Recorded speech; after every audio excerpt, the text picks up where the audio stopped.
Hey guys, so I'm here today to film my best in beauty for 2019. I can't believe it's 2020, it's wild. I also actually am going to film a best of the decade beauty because I did realize that I kind of got into makeup in like 2009, so it's kind of perfect. So that will be coming next. So yeah, this is my best in the beauty 2019. I've done this every year since 2011 apparently. I used to be really inconsistent with my YouTube channel because I was going to school and not taking it seriously. So over the past like probably year or two, I started like actually uploading twice a week, only missing dates here and there. But I was shocked that I had been uploading this since 2011. I think I missed 2014, but yeah, lots of favorites. And so I try not to repeat favorites from the year before. Like I watched last year's video and most things are still a favorite for me. I just didn't want to repeat them. And also like I watched it again and was like, ooh, forgot about that. I should use that. So that happens. But yeah, this is mostly new stuff or stuff that I reached for, or a lot of it is stuff I purchased in 2019. Your girl buys too much makeup. I still have the flu, so please excuse my coffee messiness. First thing I want to talk about is I have two skincare things. This is the Laneige Water Bank Moisture Cream. This is clearly a small sample size. I got it for traveling. It's the only one I have on me right now, but as I was looking through my empties videos this year, I realized that I had finished up two of these in the year. And I've been using this for a couple years now and I like it, and I don't know if I've really ever talked about it in a favorites video or in a yearly favorites, but this is, like I said, the Water Bank Moisture Cream. This is one for normal to dry skin. There's a one for very dry skin, but it's like really thick and I find those are kind of hard to spread around your face, so I've never tried it, but I think my best friend had it and said she hated it. So, but the regular one for normal to dry skin is so great. It's moisturizing, it's nourishing. I find it perfect for my normal to dry skin. In the winter when it's really, really dry, it's kind of not enough for me. I like something a little bit more moisturizing, but I can use it at work if I just kind of like throw some overnight moisturizing masks on like in between. So yeah, we love. This I did actually mention last year, but I want to mention it again. This is the Ole Henrikson Banana Bright Eye Cream. I love this eye cream. I use this one in the mornings, and I really do feel like it's brightening. It feels moisturizing. It spreads under my eyes really easily, which I find that some eye creams don't sink in well, whereas this one does, and I absolutely love it. Primer that I have fallen in love with this year is 100% the Milk Hydro Grip Primer, like everybody else in the entire world. This primer kind of snuck up on me. I know that over the last few years, the Sicily primer had become super big because it's a sticky primer, but like I wasn't about to pay $200 for a fucking primer. So when I heard that my Hydro Grip primer was coming out, I literally, like, I'm pretty sure I went to Sephora the day it came out and purchased it. And I have never looked back. Like, I have used a huge chunk of this, and this only came out, I think, in the spring of this year, but I totally love it. I don't know if I would call it hydrating, but it's definitely not.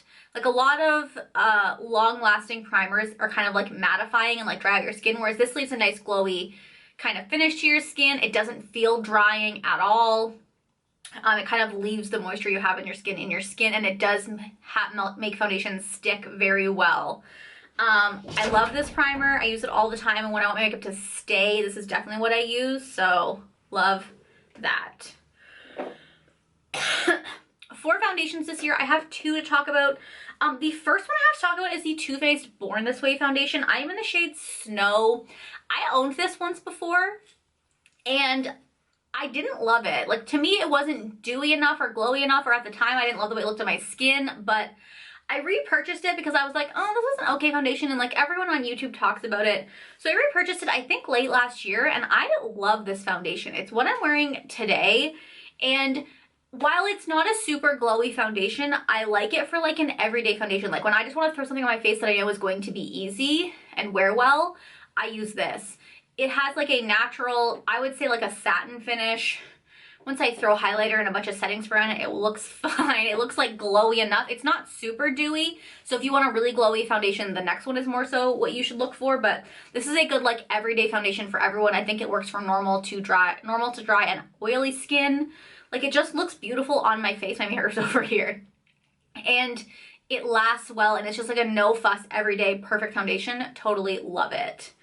And then A foundation that came out later this year that I am living for is the Fenty Beauty Pro Filt'r Hydrating Longwear Foundation. I am in the shade 150 and I love this foundation. Now, I will say, I love a hydrating dewy foundation and I think this is a little bit too glowy. Like, I still wear it all the time, but sometimes I look at myself when I'm wearing it and like right here looks like greasy. Like if you watch my last video, I was wearing it in my empties video and my, what else did I film that day? Oh, what I got for Christmas. I look kind of like greasy in this area and it's because I'm wearing this foundation. So I do have to kind of be careful, try to like powder this area or put like a pore filling primer there. But I love this foundation. When I wear it, I feel like I look healthy and glowy. And this foundation is only if you want to look super glowy. If you don't like glowy foundations, stay away from this. It's almost too glowy for me, but I fucking love it. So yeah, and it's full coverage, which I also love. Cannot rave about this enough. I know it only came out in like the end of this year, but it's in my go-to since then. For powders, something else that I got this year that honestly I feel like that I've had this for like 100 years. This is the Fenty Beauty Pro Filt'r Lavender Powder. I got this, I guess, when it launched earlier this year. I think it was like in February, which I can't believe. And I cannot rave about this powder enough. Brightening under eye powders have always been a thing, but they have never worked for me because they're always yellow toned. And I'm fair toned, so if you put a yellow powder under my eyes, it just fucking looks yellow. So the lavender powder was like literally life-saving. First of all, I will never run out of this because I only use it for my under eyes and to like, sometimes to like carve out I used it to like carve out my contour today. But other than that, I will never run out of this because it's giant. You get so much powder in here and I honestly cannot describe how perfect this is. It brightens my under eyes and completely conceals my dark circle like nobody's business. Like I don't have dark circles anymore because of this powder. I cannot rave enough about this. If you are fair toned, if you are fair skinned or have cool undertones, this is the perfect powder to brighten your under eyes with. If you find that like banana powders just don't work for you, Rihanna is slaying the game. This is the powder that you need. I cannot rave about it enough. I will link below or up here. I did a first impression on this and I remember being so shook in that video about what my under eyes looked like. So yeah, this is amazing. The powder is finely milled. It's not just brightening, it also like makes my under eyes look smooth. And like I bake under there in the morning and like they don't look dry and cakey. It's fucking magical. Riri, get it. I have one setting spray to talk about. This is the Catrice Prime and Fine Dewy Glow Setting Spray. This is the second one of these I've almost finished up this year. And I love this setting spray. If you want a nice illuminating setting spray, this is for you. Like when I use my Too Faced foundation, because I personally wish it was a little bit glowier, I just go overboard with the Catrice and it totally makes me look glowy and beautiful. This is like $10. You can get them at Shoppers Drug Mart and I believe Real Canadian Superstore in Canada. In the States, I think you can get Catrice at Ulta. My cats are having a battle royale outside of my window. My apologies. So yeah, I absolutely love this. It is a glowy setting spray. If you don't like glowy setting sprays, you won't like this, but I totally love this and it's so cheap. For contour this year, I have to talk about the Fenty Matchsticks in Amber. I think I picked this up in the spring at the Spring's VIB sale, but this is the most perfect contour color. Can I tell you that I love Fenty, like, a lot? Like, every contour I've ever tried before has been so warm toned on my cool toned skin, but this is cool enough without making me look dead, whereas some cool tone contours are just like, here's gray, and you're like, that's a little much. Whereas this one is a beautiful, cool toned actual brown. It blends out so easily. It's so beautiful. I wear it under my bronzer every day, and I just think it looks so gorgeous. I love it. It's so easy to blend out. It's so creamy. I'm not that great at contouring, TBH, but this is so easy, and it's made it so easy for me to contour, and I live for it. Okay, last year was the first year I started wearing bronzers. I know, who am I? And this is a repeat from last year. This is the Too Faced Chocolate Soleil bronzer. I'll be quick. It's amazing. It's worth all the hype. It's the bronzer I'm wearing today on my face. I absolutely love it. It works perfectly for my fair skin and it's beautiful.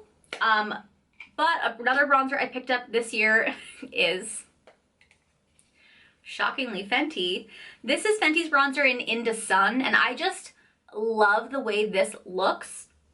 It's like, it's very fair compared to the Chocolate Soleil is definitely warmer and darker, whereas this is a very fair bronzer. I do kind of find that like you would need to build it up if you want it to be bronze, but I like that because then I can kind of do like a subtle bronze where I just look glowy as opposed to looking like I have bronzer on. It's just a beautiful bronzer. I totally love it. Like I feel like I've used this a ton this year and the Fenty logo is gone, but like I haven't even come close. There's like a little bit of a dent, but I don't see pan anywhere. So yeah, I love the Fenty bronzers. This was like probably, I guess this was the second, oh, she put out so much good stuff this year. What the fuck, Rihanna? This is why we don't get an album, and like honestly I'm not mad about it. Just give me more makeup. So yeah, love that to death. Also this like rose gold packaging that's so dirty. Cute. I just want to briefly mention 2 highlighters that I talked about last year, only because these are the only 2 highlighters I used in the beginning of the year, so like I feel like I have to talk about them. It's Fenty Beauty, Lightning Dust and Fire Crystal, and then this is Sandcastles and Minted Mojito. I used Sandcastles more than Minted Mojito. These 2 are beautiful. I love the Fenty highlighters. They're so gorgeous. I'll be quick. If you haven't tried a Fenty highlighter, you 100% should. They're amazing. I love these duos she has. The formula is so beautiful. This is a Killawat and this is a Killawat foil. I also have, I have the What a Brat highlighter, but for me, this is a little bit too glittery. This is more of like a, if I'm trying to be extra highlighter, but I don't use it as much. It's definitely these 2 are the ones that I reached for in the beginning of the year. And then at the end of the year, I picked up the Milk Makeup Flex Highlighter in Lit, which I feel like not a lot of people are talking about, and they should be. I'm wearing that on my cheeks today with nothing else. Normally I put Flexitarian down first, but I didn't even do that today, and like look how it just makes your face look like wet, like in the most perfect way. There's no glitter in these, there's no shimmer in these. It's just like the most perfect, like just like wet looking highlighter that's absolutely gorgeous. I live for this highlighter. Cannot tell you how much I love it, and I feel like these deserve so much more hype than they're getting. Like, why is no one talking about these highlighters? They're so beautiful. Okay, we're on to eyes. Only 13 minutes in. Fuck. Okay, the eyebrow product I have to talk about this year is the Anastasia Dip Brow Gel. This is in the shade medium brown. This is what I'm wearing on my eyelids, or on my eyebrows today. That's it, that's the end. That's the only thing I'm wearing. I will say, I don't know if it's me, but I find this packaging very hard to open because it's so slick. As you can see, I have a rubber band wrapped around the bottom and top of this so that when I go to open it, there's some grip. I don't know if it's my weak hands or because like I'm always covered in like moisturizer by the time I go to put this on. Couldn't tell you, but I hate the packaging. But I love this like tiny little brush in here. You apply it to your brows and it just applies so perfectly. I can just like put this on my brows and be completely done with it. If I wanted a little bit more defined look, I just take my Anastasia number 12 brush and just kind of like take product off the brush and just like kind of make the bottom line a little bit more defined and then fill in any sparse areas. But I don't do that most days. I did it today because I was gonna film this video, but like most days I'll just leave it as is, and I totally love this. This is like a revolutionary product for me this year because Dip Brow is so fantastic, but it's like such a pain in the ass to use, and they just like made Dip Brow so easy. This is like foolproof Dip Brow. Anyone could use this. It's so easy and I absolutely love it. I can't rave enough about this. Even now, like mine's kind of dried out, but like I still feel like it worked fine on me. And I've had this for like, since I bought it at the Sephora VIB sale in I guess April, so I've had this for almost a year, not like 9 months. And it'll probably last me to the next VIB sale, to be honest. Like it's a little dry, I kind of have to like do a double dip now, but like not so bad. And when I first got it, there was like too much product on it, so I would have to like wipe the brush off, just because I will say these, when you get these at first, maybe buy a shade down. Now that I have medium brown, I like it, but when I first got it, it felt a little intense on my eyebrows. So if you like a more subtle brow, I would say go a shade down than what you are in dip brow, because it's a little bit easier to go overboard with this. Like dip brow, you can do the light hand and stuff, whereas this one, it can be, it's just like, it's on your eyebrows. So maybe go a shade down, but I absolutely love this. I feel like I just talked about that for 25 minutes. For mascara, I am not really a mascara lover. Like I love mascara, I wear it all the time, but like there's never really no mascara like jumped out at me this year. There were a couple at the end of the year that like I've been starting to like, but I don't want to talk about them because they're not really like yearly favorites for me. But something I am obsessed with is the Marc Jacobs, what is this called? Prime Velvet Primer Epic Lash Primer. This is the best eyelash primer I have ever used. And let me tell you, I have been an eyelash primer girl for years. I have tried the Lancome, the Dior, the Urban Decay. I don't know what else is out there, but I've probably tried it. And nothing makes my lashes better than this. First of all, I don't know why, but it's nude colored instead of white, which I like for some reason. And I feel like it makes my lashes so fluffy and beautiful. And mascara, just every mascara looks better on top of this. If you like eyelash primer, I would definitely suggest the Marc Jacobs ones. Marc Jacobs in general is just pretty expensive, but this is like on par with all the other high-end eyelash primers, like $30 or something, so not too ridiculous. And I always use lash primer for longer than I should.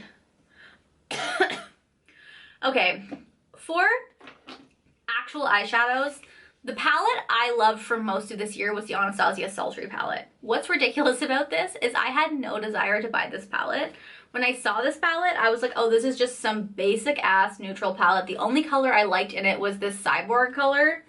And other than that, I was like, this is stupid, I don't want it. But I ordered the Beautylish Lucky Bag, and this came in my Lucky Bag, and I actually missed ordering the Lucky Bag this year, so I'm kind of bummed about it, but I guess I'll live. So I ordered the Lucky Bag, and this came in it, and ever since I got it, I can't stop using it. I love this color Twig as a crease color. I love the color. I'm wearing Twig and Dystopian in my crease today. I have Cyborg on my inner lid, and I have Cinder on the like the middle of my lid. I love this Bloom color that I thought I would never use, but doing Bloom, like really blown out in the crease and then putting this pearl color on the inner corner is so gorgeous. There's a couple of these shimmers that I'm like a lot of these shimmers feel a little bit redundant to me, like Cinder and Teak are very similar. Same with Steampunk and Ember, like very similar. One's slightly more gold toned, but you like really don't need both. Love the shade Slate. I like that there's this warm toned brown in here, so you can warm up a look if you want to. But a lot of this palette is pretty cool toned, which is right up my fucking alley. And something I love about Anastasia palettes is they almost always include a matte off-white color. And if you know anything about me, you know that I only set my brow or highlight my brow bone with off-white matte shades. And the Anastasia palettes always hook me up with a matte off-white, so which is great for highlighting my brow bone or great for for doing like an all matte look with like a brightened lid.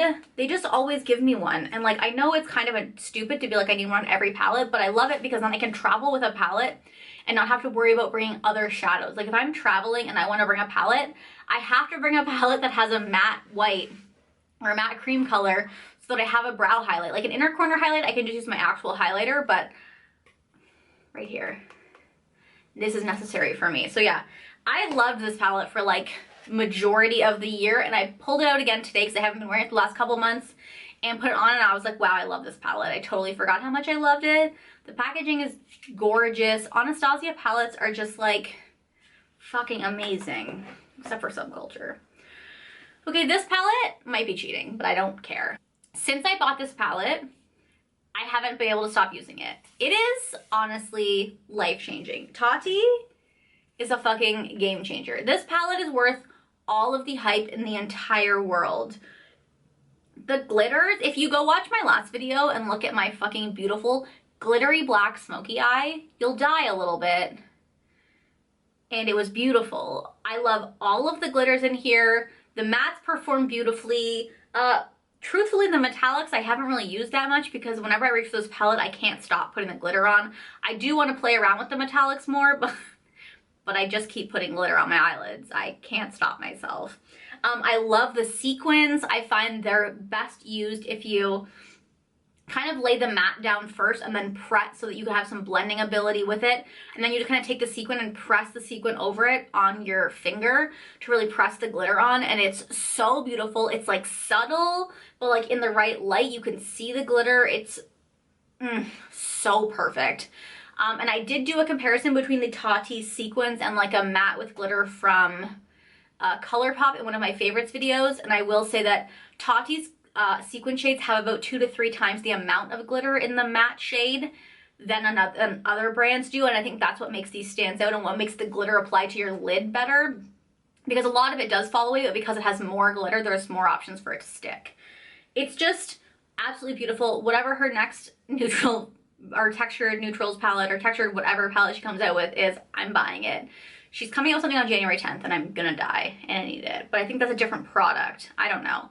Tati like is one of those beauty influencers that actually cares about makeup being perfect, and like I know she actually spent time perfecting this and making this the most perfect brand ever, and it fucking shows. I'll stop talking about it, but get this palette if you can. Last eye product is the Hourglass Scattered Light. I need to buy more of these. These are so beautiful. This is in the shade Smoke. And it's just the most perfect taupey cream eyeshadow color. I absolutely love it. It looks so glittery and beautiful on your lid with like minimal effort. I like these because like glitter is great and like glitter and glows are great, but like they still take more effort to put on and like to deal with. Whereas these are just like swipe it on your lid with your finger and you're fucking done with a little bit in the crease, and I absolutely love it. This is the best cream shimmery shadow I've ever used. Straight up, this is it. This is the holy grail, and I absolutely love it. And definitely, I saw they came out with more colors because originally they only launched with 3 or 4, and now I think they have like 7 or 8. So your girl's gonna have to go do some swatching. Okay, last is lips, and the first thing I have to talk about is the Laneige Lip Glowy Balm. I finished up 2 of these this year, one in pear and one in peach. This is berry, and I have 2 others besides this one. I can't stop buying them, I can't stop wearing them, and I'm obsessed with them. For the last 2 years, the Laneige Lip Sleeping Mask was in my favorites, and it's still a favorite for me. But I don't love using it during the day just because like it's a pain in the ass to use. I like it at night because when I'm like doing my skincare routine, I don't mind like, you know, taking the spatula out and applying it, or in the morning. But like through the day, it's a pain. So I love these because they are basically just the Laneige Lip Sleeping Mask, but in a tube. They just have like your regular like kind of like jelly gloss applicator. They go on your lips super easy.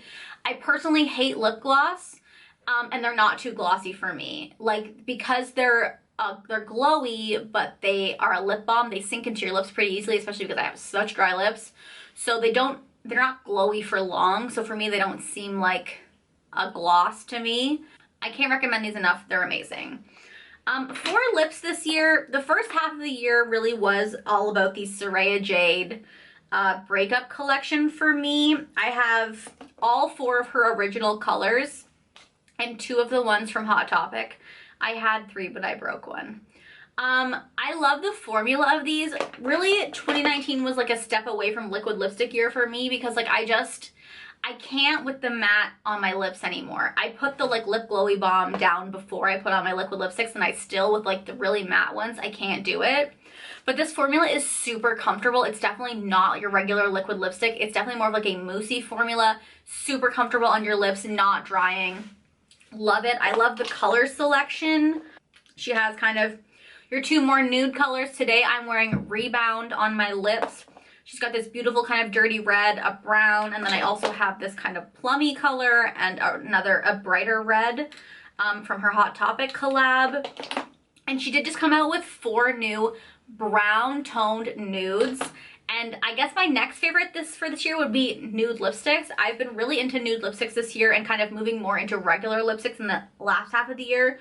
There's no particular lipstick that sticks out to me because For me, when it comes to lipstick, like I use a bunch of different ones. So there's like a bunch of different nudes I've been using. Maybe I'll do like my favorite nudes video soon now that I actually like nude, like actual nudes. But overall, my last favorite would just be like nude lipsticks. I actually have been liking nude lipsticks this year and like in regular lipstick formulas. But first half of the year was definitely definitely Saraya Jade. I definitely want to buy her new for nudes because they look beautiful. Whew, that video, she felt long. I hope you guys enjoyed this video. Let me know down below what your favorites were for 2019. I guess I love Fenty a lot, is what I just learned from filming this video. Ooh, last favorite that I totally almost forgot to mention, American Eagle Curvy jeans. In 2019, I discovered the American Eagle Curvy jeans, and I have never looked back. They have truly changed my life.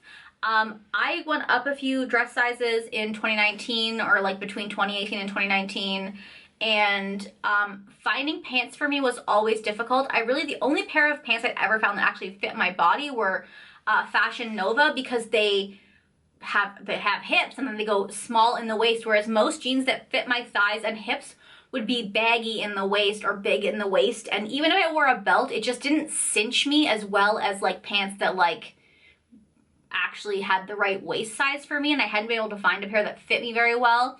And then I tried the American Eagle Curvy jeans and I love them. Fashion Nova is fine, but their quality just is, you can tell it's shitty quality. And I also saw an article on Twitter the other week of the fact that Fashion Nova is paying their American seamstresses like cents to make each piece. Like they're not making minimum wage while working in Los Angeles. So Fashion Nova is just as shitty as every other brand that makes stuff in sweatshops. Great. But who knows where my American Eagle jeans are, so I really shouldn't say that they're any better. But the quality of the American Eagle jeans is much better. They feel like they're gonna last better. I only get the curvy jeans. They fit me so much better, but they have room for my hips and my thighs, and they really cinch in my waist. And I did try on a couple pairs of the regular jeans thinking that curvy couldn't be that much different, and let me tell you, curvy is a lifelong difference. So yeah, I definitely recommend the American Eagle Curvy jeans. If you're built like me, whereas you have lots of junk in your thighs and hips and you have a small waist, I definitely recommend them. If the Fashion Nova jeans are like a style that fits you, but the quality isn't the best, you don't love how cheap the quality is, definitely check out the American Eagle Curvy jeans. I literally bought some in the summer, and I think I have like 6 pairs of their jeans now and 2 pairs of their shorts. I can't stop buying them. Okay, so that's it for real. Thank you guys for watching, and I'll talk to you next time. Bye!